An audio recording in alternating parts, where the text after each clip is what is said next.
Hi guys, thanks for stopping by Precepts with Karynn Pensanti. I am here today with a fellow Italian, beautiful dancing princess, and we are going to be interviewing her about her beautiful ministry called Wow, Woman of Worth. And she has some beautiful things on how to get to the identity of who we are in Jesus Christ, of who we are meant to be on the earth. And I have a surprise question for her because she's about to be a bride. So in this surprise question, we're going to open up this interview, and then we're going to get to the wonderful things that Sue can bring to you, to your church, to your home, and especially to the young daughters watching. We don't want you to have to make the mistakes that we have done. So with that, surprise question, bride-to-be. Uh-oh. It is my understanding, and I checked it with the pastor, that in the garden, when there was the fall, when we took a life for self-reliance instead of God-reliance, the man got cursed by the sweat of his brow, but the woman got cursed by pain in childbirth, and that her desire would be for her husband. Now let me tell you how I understand that and how it's affected my life in the negative. And then you can tell us your perception and how your beautiful seminars are going to change that. So, if you look at the world at large, and maybe once or twice in my life, I don't know, is that our desire is for our husband, our desire to control or to be over, or that we could be going along in life doing the things that God has ordained us to do in ministry, in business, and in seminars, and worth, and dance, and all of a sudden, there's this beautiful creation called man that plops in our life, and then we get distracted. And instead of going to our ministries and into our things, and of course I'm not talking about marriage and that we are to be under the leadership of the husband, I'm not talking about that, but all the things that we're doing and called to do, all of this gets distracted in our desires. Is he going to call? Did he say this? Is he taking me to dinner? Did he remember the birth? And we get all these crazy things going on in our head that have nothing to do with the reality of the calmness and peace of a godly relationship. Now, I'm not sure if I've ever done it. Maybe once, maybe twice. Okay, I've done it. Where everything that I was doing in life, that I was called to do, and what God has asked me to be centered in Him, I have set that aside and fallen, probably in error, under the curse, and my desire was for everything that the husband was doing. So my question, and that can be deadly because we're going to stand before God as, what did you do with your life? What did you do with your time, talents, and gifts?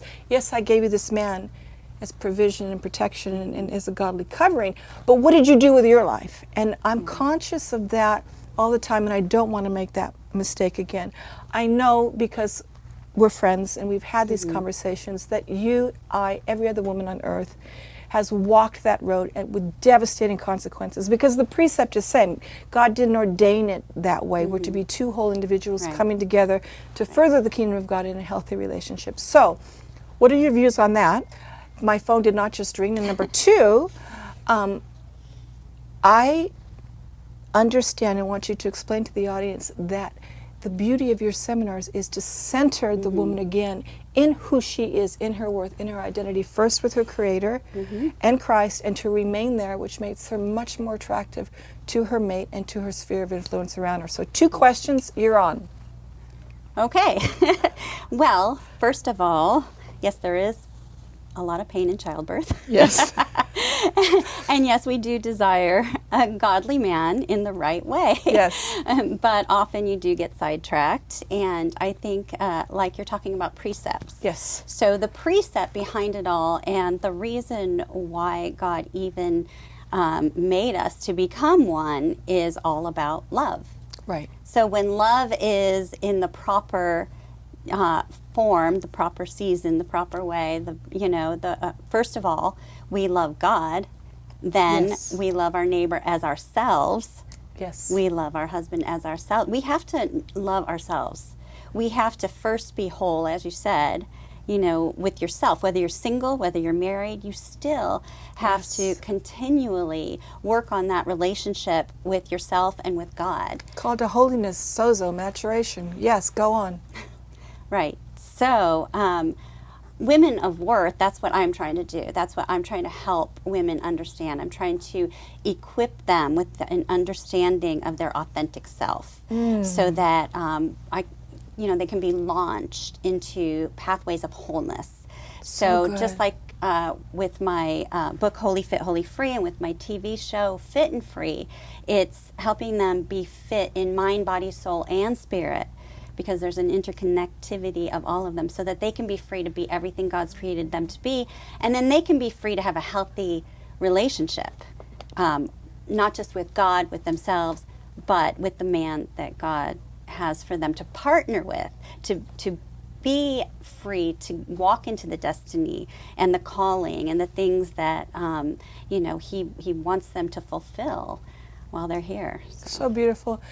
And Sue, what are some of the tragic reasons, or what are just some of the reasons that you see women get detoured, and what tools do you use within the seminars to get them back on track? What are some of the things that you've noticed? The most important one is that they start believing lies. Okay. Whether from society, social media, things that have been fed to them when they were young, negative words, or things that just negative words about themselves.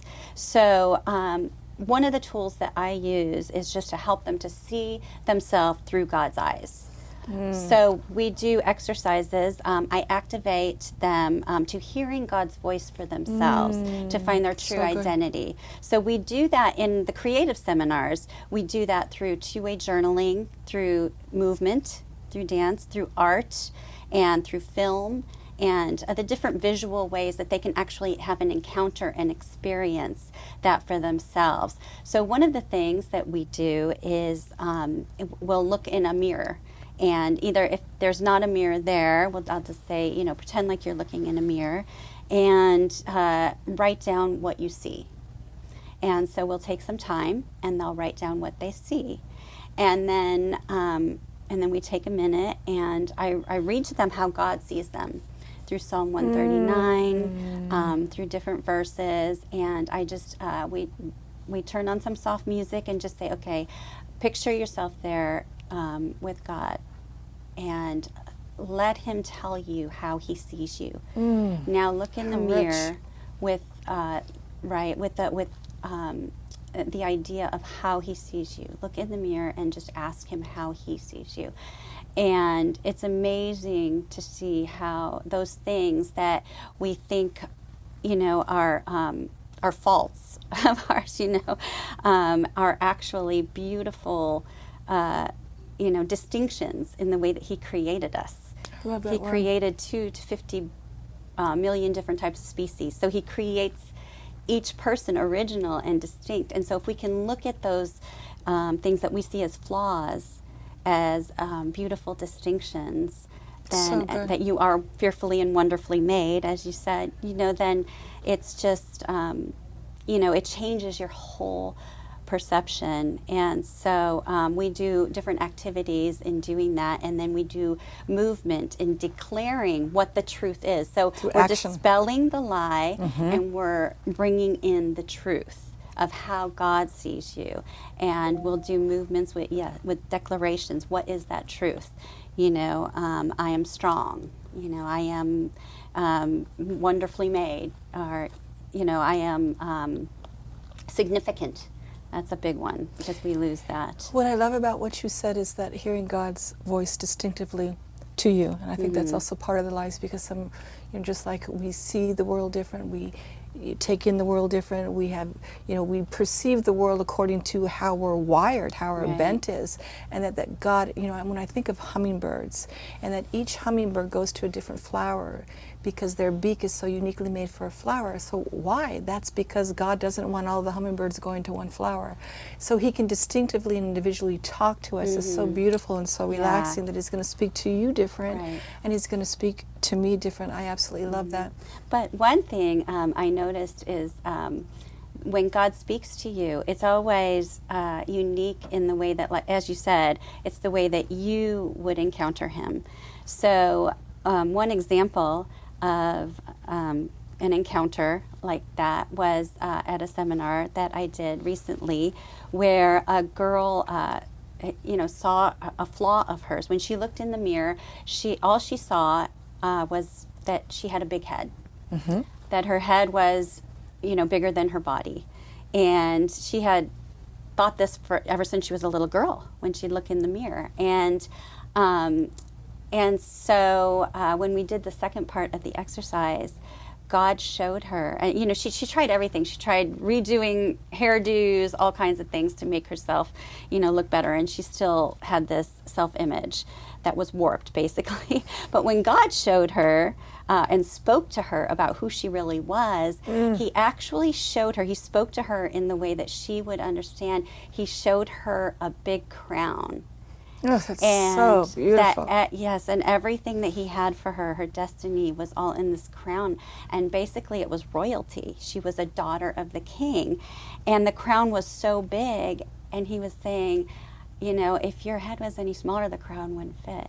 And it just changed her entire, persona and the way she saw herself. And it was so beautiful. Her perspective. She shifted from the lie that her head was too big, which it wasn't. She's beautiful, But that's how she saw it. I mean, an anorexic will look in the mirror and see themselves 10 to 20 pounds heavier. So really what you're doing is you're also stamping beauty on people to give of themselves and to embrace who they are, to give of themselves. And as you and I both know, it's better to serve than to give, and that's where our beauty comes from, knowing who we are in Christ, embracing that and giving of ourselves, because we get more value and worth.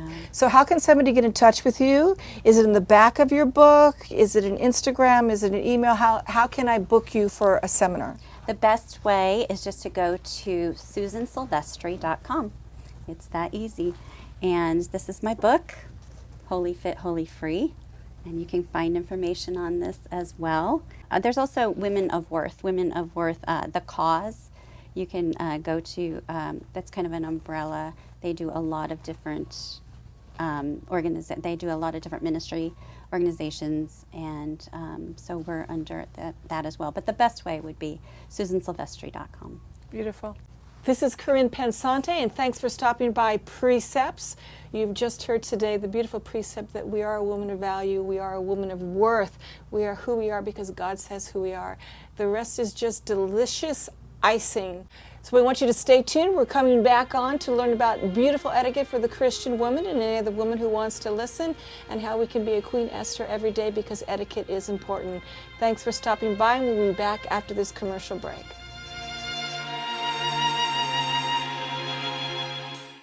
I am now officially immune to the pain of being alone. For as long as I can remember, I haven't been able to make one good decision. I'm stuck in a town where I know no one. Stuck in a state where I have no money to leave. What is this, God? Is this my last stop in life?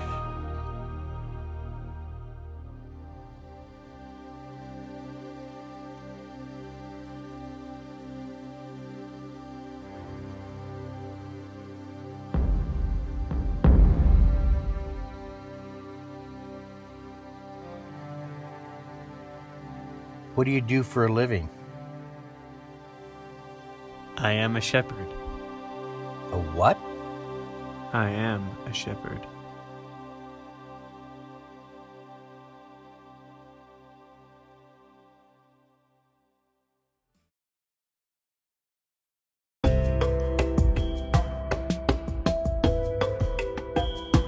Hi, I'm Karynn Pensanti with Precepts on the Praise and Freedom Network. Thanks for stopping by. Today we are going to interview the subject of manners and graciousness, one of my favorite subjects. 95% of what we communicate is silent. That means 5% of our words are acknowledged, and 95% of our body language is what we communicate. Everybody is witnessed being part of somebody that walks into a room and appears that they own it. They walk into a room and they appear that they have something to say, or they simply walk into a room and you feel there's something that you need to know about that person. That's called manners. That's called graciousness. We have an incredible guest here today that's written a book on biblical graciousness, Shannon Sloane. Welcome. Thank you so much. What a delight to be with you. Tell us a little bit about your book. First, let me tell you why it's so important to me. From a different era, I loved the grace and style and dignity of eras gone by when women were full of grace and style. I know it might be a little irrelevant in this era, but I think that some things are timeless, like the body language, like being elegant, like being a woman of graciousness and manners. Can you tell us about the motivation for writing this book? Did you also find that there was a need in the community at large? Very much so. And the motivation for writing it, when Mom was 14, she attended the Patricia Stevens School of Charm. And I grew up hearing about that. And so that's where I got my passion to do that, co-write the book with her. And I actually started the idea, and then she picked up with a lot of the formatting, and we designed it together. And so there's quite a bit of artwork in it, and some paintings that a friend of ours, Pamela Hughes, did as well, that lend a lot to the composition of the book. But you opened with talking about first impressions. Yes. When you walk into the room. So Very a lot important. of times, I mean, when we go on a job interview, we only have that one first impression. When we meet somebody, we only have that one first impression. So let's bring manners and etiquette into that. How we carry ourselves. Please. Characteristics of graciousness. So my show is called Gracious Living. Poise, charm, humbleness, good posture, good manners. These are all things that come into play that help make somebody well-rounded. And some things we learn, some things are innate. So manners we learn, graciousness comes out of that. But I think it's always been in my personality. I heard a study years ago that when we're children, that's pretty much who we are throughout our lives. And I think back to when I was a child, what was my perception? What was my viewpoint? What was your precept? I absolutely, and I've always loved femininity. Got my little, little flowy skirt on. So I'm definitely a girly girl. Not everybody is. So you don't even have to be a girly girl to be feminine or have manners. But I just see a decline in society. Yes, so much. Today there's a lack of respect for elders, a lack of respect for others. And I know that Sue Silvestri on her show talks about loving ourselves first. Yes. And that love comes from Jesus instilling that in us, and outward from that and from our heart flows who we really are and is a reflection to other people. So the inspiration for the book is just so many things of that combined. I want to come alongside, I want to encourage others. It's never my intention to put anybody down and say, you can't do this, you can't do that. God wants us to have fun. And we are made in His image. We have That's the right. character of Christ. And He is not stodgy. He's firm with us, as any loving parent would be who loves his children. But He's also a God of love. And He wants us to exemplify that to others. You mentioned the charm school. Years ago, I taught at John Robert Powers and was it Peter? John Robert Powers. Yes. And so that kind of dates me, but I remember all of that. So a question that I want to ask you, let's say that I don't have a style of feminine, because there's many styles out there. There's style of, a little edgy, there's sophisticated, there's glamour, there's the girl next door. So can manners also be included and imparted in that? Is it a set series of rules? Is it just a way of being? Give me a little more understanding. And I know that I want to get your book, but give me a little more understanding of what that looks like in a real modern world. Great question. Anybody can have it. So you don't have to be a girly girl. Okay. And that's always been my first thought. And let's go back to the initial of charm schools. Yes. Women didn't have jobs. Oh, that's a And good so point. the purpose of the charm schools was to teach women how to become good conversationalists if their husbands were senators or congressmen or the upper middle class, or even if they were just more blue collar or the working class. My grandfather always said it doesn't take anybody to have, you don't have to have money to have manners. And so anybody can have it, and that carries through to the edgy and the glamour. And part of my fascination with manners and etiquette was I love old movies from Hollywood. I love the Esther Williams movies and the big stages and the glamour and different things. So manners is being aware of your surroundings, being aware That's a good point. of others. And also, kindness. What if somebody's having a bad day and you smile at them? My grandmother said, smile. It makes somebody wonder what you're up to, and it really does. And I've seen people's perspectives and their faces change when I smile. They might be having a bad day.